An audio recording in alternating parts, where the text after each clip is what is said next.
예, 반갑습니다. 어반입니다. 제가 방금 일어나서, 지금 뭐 모자 쓴 게 머리가 지금 붕 떠가지고, 머리 감기 전에 일단 영상 하나 찍고, 그리고, 진정한 프로식 이런 게 아닐까? 뭐, 좀 그렇게 생각하는데, 아침에 일어나서, 혹시나 유튜브 채널 살아났나? 이게 도끼도끼 하는 마음으로 열어봤는데, 아직도 날아간 상태 그대로고, 아마 내일까지는, 쇼부가 나지 않을까 싶은데, 일단은 뭐 내가 보기에는 살아날 확률이 그래도 한 7, 80% 되지 않나라고 하지만, 항상 저는 마지막 그 20%의 최악의 경우를 항상 상정해 놓는 그런 희한한 버릇이 있어가고, 일단은 마음의 준비된 저는 일단 다 꺼내놓은 상태입니다. 그래도, 사람이 슬퍼지면 그래도 일은 해야겠지? 그래가지고, 오늘은 독신세에 대한 이야기를 하려고 하는데, 내년 4월에 일본의 독신세가 실제로 개시가 되고, 요거 때문에 난리가 났더라고. 그 최고의 인기 주제 토픽으로 올라가 있길래, 요걸 들고 왔고, 그리고 일본의 미래는 여러분 단순히 일본에서 끝내는 게 아니라 대한민국이 일본을 답습하게 된 경우가 굉장히 많잖아. 따라가게 된 경우가 있고, 그리고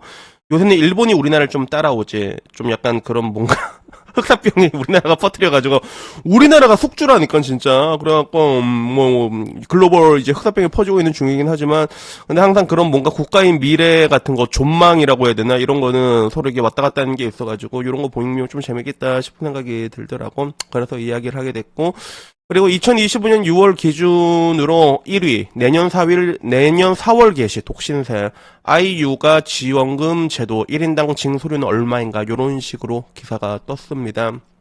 그래서, 이게 자세히 들어가서 읽으면, 여러분은 내년 4월에 독신세가 스타트하는 걸 알고 있을까?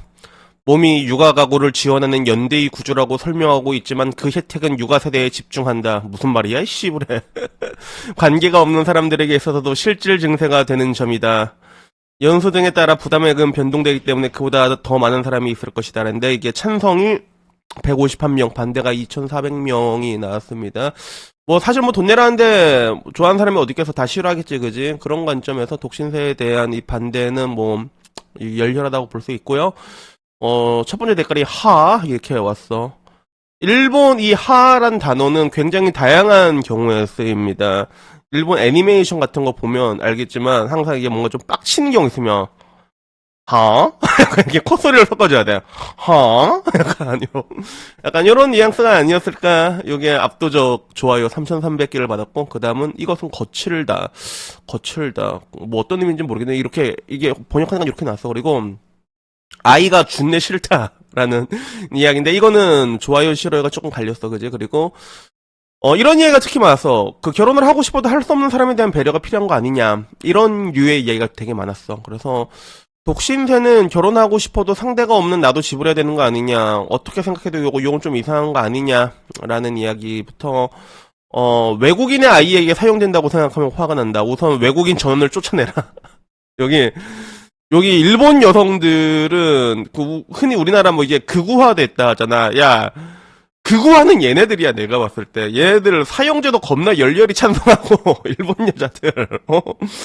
내가 보기에 진짜 극우화는 어떻게 보면 일본 여자들이 더 가깝다니까. 진짜 반자인 뭐 이 정도까지는 아닌데 외국인에 대해서 굉장히 배타적이고, 그리고 여기 보면 한국인들도 별로 안 좋아합니다. 여러분들이 알고 있는 한국 남자 어딨어 이런 반응보다는 여기 걸즈 채널 보게 되면 케이팝을 이렇게 사랑하지 말자, 뭐 약간 이런 거 있지. 케이팝에 열렬히 응원하는 사람들 조금 더 한심하게 보는 약간 그런 색채가 조금 깔려 있어, 여기는. 그래서 뭐 커뮤니티마다 성격이 다 다르겠지만, 여기가 일본 여자 거의 한 3, 40대 중심이란 걸 감안을 했을 때, 일본의 그런 영포티들, 여기서는 그걸 어라운드 포티라고 부르는 게 있는데, 요 느낌이라고 보시면 될 것 같습니다. 굉장히 강경해. 그래서 육아 끝난 사람들도 이걸 지원해야 되냐라는 얘기들도 있었어. 그래서 내가 육아를 했는데 육아가 끝났어. 근데 나도 지원해야 되냐? 약간 요 부분에 대한 애매한 부분들이 있었고, 미남세라든지 미녀세라든지 이야기는 없냐라고 하는데, 이거 옛날에 미남세 미녀세 이거 드라마를 일본에서 만든 적이 있거든. 너 잘생긴 사람들은 세금을 더 내야 된다 이런데,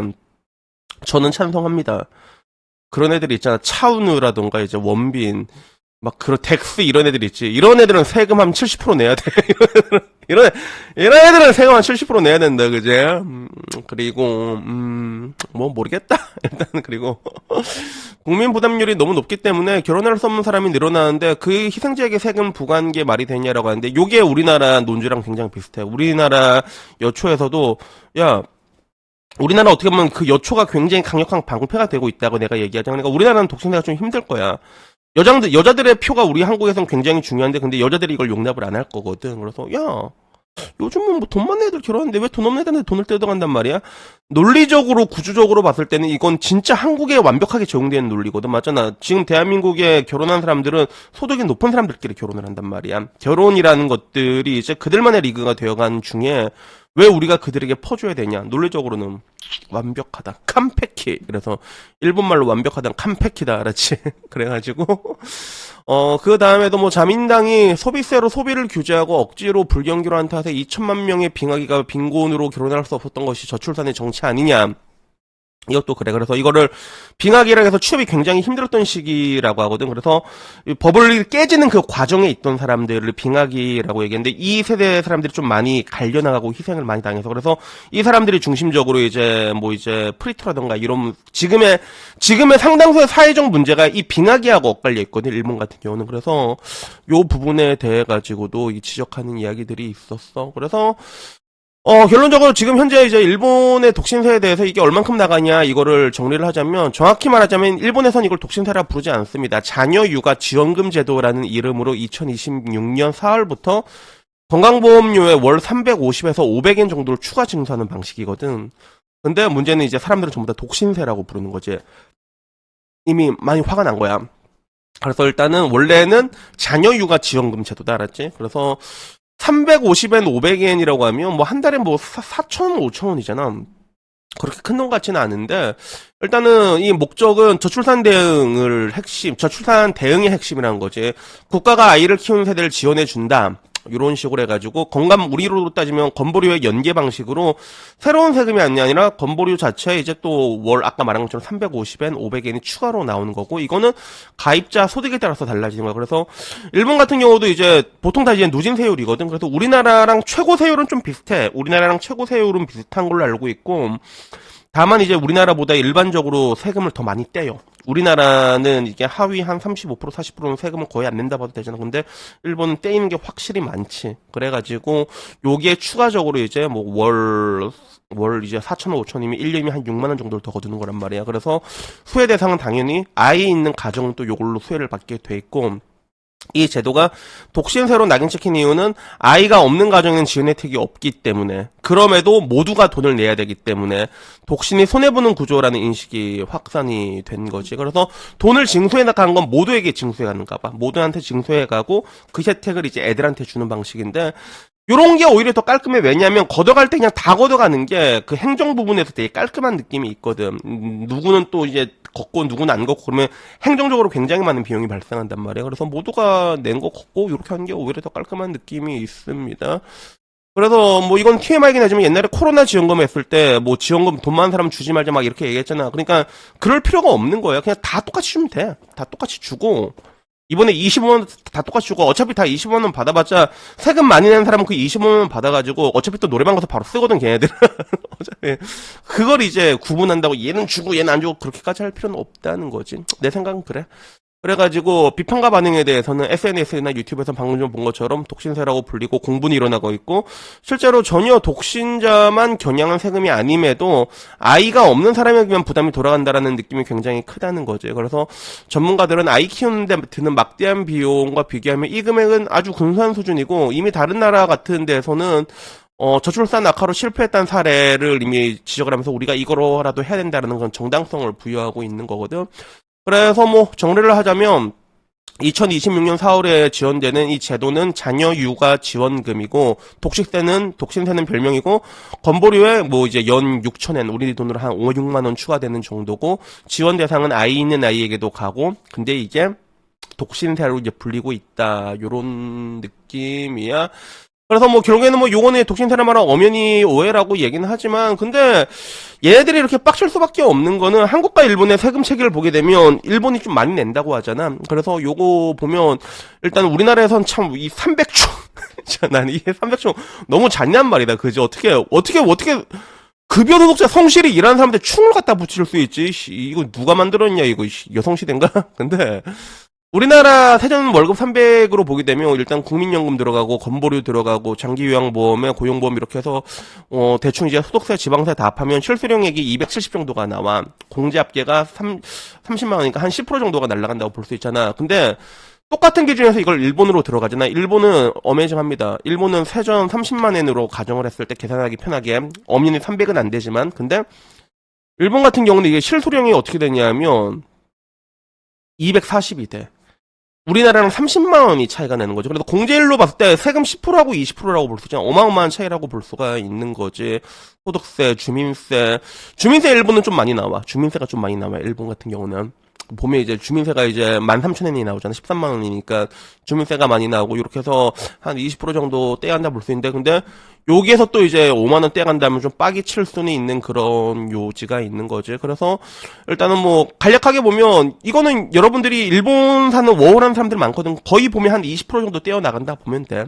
그리고 소득이 더 올라가게 되면 약간 정체되다가 나중에 또 팍 뛰면 그다음부터 또 왕창 뛰고 우리나라도 그건 마찬가지야. 우리나라도 1억 넘어가게 되면 세금이 많이 떼이게 돼 있거든. 그래가지고 일단은 이게 일본과 한국의 공제율 차이가 뭐 전반적으로 봤을 때 한국은 10% 정도 공제가 되고 일본은 21%가 날아가게 돼 있는데 근데 여기서 이제 더 뗀다. 그래서 빡이 쳤다. 한 요 정도로 받아들이면 될 것 같습니다. 근데 결론적으로 제가 얘기하고 싶은 거는 근데 이 독신세라는 거는 결국에는 시간 문제가 아니라 이게 어떻게 보면 이제 시작이라고 볼 수 있지. 여기서 일단은 스타트가 되면 스타트가 힘들어서 그렇지 그다음부터는 쉬워져. 왜냐하면 가격을 점점 올리면 되거든. 그래서 유럽 쪽이나 이런데 싱글세보다는 이건 아무것도 아니야. 유럽 쪽이나 그런 쪽은 거의 징벌적으로 때려버리거든. 그래서 세율 자체가 달라져요. 그런 나라가 많아. 막 결혼 안 하면 막 세금 한 20% 정도 차이 나고 이런 나라들도 되게 있거든. 더러도 있거든. 그래서 이미 그쪽은 그게 정착이 되는데 한국에서는 이게 아까 말한 것처럼 쉽지는 않을 거야. 왜냐하면 아까 말한 대로 그 여자들의 반대를 우리가 이겨내기가 쉽지가 않거든. 지금 대한민국 구조 자체가 그렇단 말이야. 근데 일본에서는 이게 가능했던 게 일본에서는 지금 아까 말한 것처럼 내 뉴스 계속 본 사람 알겠지만 저출산에 대해서 굉장히 심각하다는 문제가 계속 일어나고 있었거든. 1.2 때부터.